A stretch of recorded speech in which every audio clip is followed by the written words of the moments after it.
اتنا زوال پذیر ہو گیا ہے ہمارا کراچی کا معاشرہ، معذرت کے ساتھ کہنا پڑتا ہے کہ کراچی میں ایک علمی ماحول ختم ہو گیا، خصوصاً عزاداری کے حوالے سے تہذیبی ماحول ختم ہو گیا، تقدس ختم ہو گیا، تطہیر عزا جو ذہنوں میں تھی اور جو نیتوں میں تھی وہ کہیں نظر نہیں آ رہی، ناپید ہے۔ میرے بزرگ تشریف فرما ہیں، یہ یقیناً افسوس کرتے ہوں گے کہ جو انہوں نے، میرے تمام بزرگ تشریف فرما ہیں، انہوں نے جو دور دیکھا ہے تو یہ اندر سے یعنی کڑھتے ہوں گے کہ ہم نے کیا دور دیکھا ہے اور اب یہ کیا دور آ گیا، کہ جہاں میں عرض کر رہا تھا کہ ایک دور ایسا گزرا ہے عزاداری کا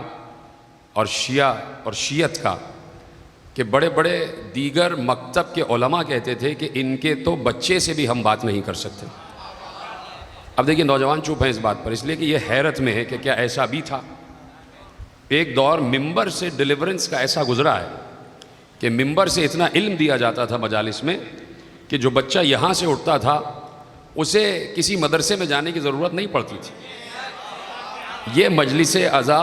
معصوم نے مدرسے ہی کے عنوان سے قائم کی تھی، یہ مجلس عزا مدرسے ہی کے عنوان سے قائم کی گئی کہ یہ مدرسہ حسینی ہے،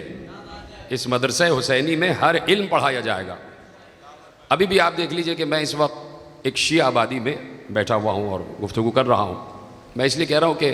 لائیو بھی جا رہی ہے اور ایک پیج سے کئی پیجز شیئر ہو رہے ہوتے ہیں، تو میں اس کو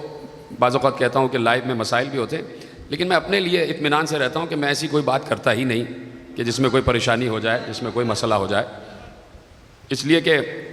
اب سب دیکھ رہے ہیں اس وقت بات ہو رہی ہے تو جائے لوگوں تک یہ بات بھی معلوم ہو کہ اس وقت میں ایک شیعہ آبادی میں بیٹھا ہوا ہوں اور محبوں کی آبادی ہے، تو جہاں تک آواز آ رہی ہے تو 1-1.5 گھنٹے سے ہلکی ہلکی بوندیں پڑ رہی ہیں، یہ میں اس کیمرے کو دیکھ کر کہہ رہا ہوں، تو ہلکی ہلکی بوندوں سے ڈر کے اس شیعہ آبادی کے رہنے والے گھروں میں بیٹھے ہوئے ہیں۔ تو آپ دیکھیے جو ہلکی بوندوں سے ڈر جائے، تو آپ سوچئے کہ اگر کبھی طوفانی بارش ہو گئی، سمجھ رہے ہیں میں ہلکی بوندوں سے کیا مراد ہے اور طوفانی بارش سے کیا مراد ہے، تو یہ عالم ہے۔ اس وقت ہونا چاہیے تھا کہ بھائی اب کہیں نہیں جا رہے تو حسین کے گھر میں چلے چلو، تو دیکھ رہے ہیں آپ، تو ایک مزاج بن گیا ہے۔ ابھی یہاں کوئی آپ کا قومی مذہبی لیڈر بیٹھ کے تقریر کر رہا ہوتا تو اس کی چٹپٹی باتیں سننے کے لیے یہ پورا ہال بھرا ہوا ہوتا کہ سیاست کیا ہو رہی ہے، چٹپٹی باتیں کیا ہیں، وہ جواب دیا گیا ہے تو کیا ہوا ہے، تو اس کا کیا ہوا، تو اس کا کیا ہوا، آؤ ذرا چلتے ہیں سنتے ہیں کیا ہو رہا ہے۔